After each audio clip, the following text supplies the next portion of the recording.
আমরা কি গুলিয়ে ধরাই নাকি?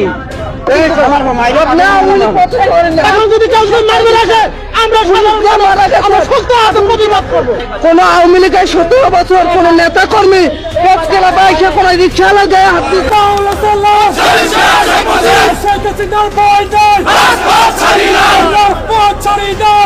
সরকার হ্যাজ লিমিটেশন। একটা নির্বাচিত সরকারের যে ক্ষমতা আছে, অন্তর সরকারের সেই ক্ষমতা নাই। জাতির সামনে উপস্থাপন করেছেন বর্তমান এই অন্তর্বর্তীকালীন সরকার এই ধরনের স্টেট পলিসির ক্ষেত্রে তাদের কোনো সিদ্ধান্ত নেওয়া উচিত না। শেখ হাসিনার মামলার রায়কে ঘিরে উত্তেজনা তুঙ্গে। এরই মধ্যে রায়ের আপিল করেছে আইনজীবীরা। নাম্বার দিয়েছেন, এই আপিলটি যথাযথভাবে আপনারা অ্যালাউ করবেন, এটাই হচ্ছে আমাদের প্রেয়ার।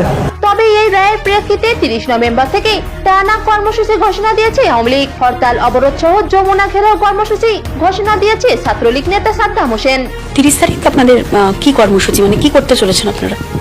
ইতিমধ্যেই এই দখলদার ফ্যাসিস্ট অবৈধ গণতান্ত্রিক সরকারের বিরুদ্ধে চলমান আন্দোলনের অংশ হিসেবে 30 তারিখ পর্যন্ত বাংলাদেশের সমস্ত জেলা উপজেলা পর্যায়ে বিক্ষোভ, প্রতিবাদ এবং প্রতিরোধ অনুষ্ঠিত হবে এবং এই আন্দোলনকে চূড়ান্ত ধাপে অবতীর্ণ করার জন্যই সংগঠন প্রস্তুত হচ্ছে গণমানুষকে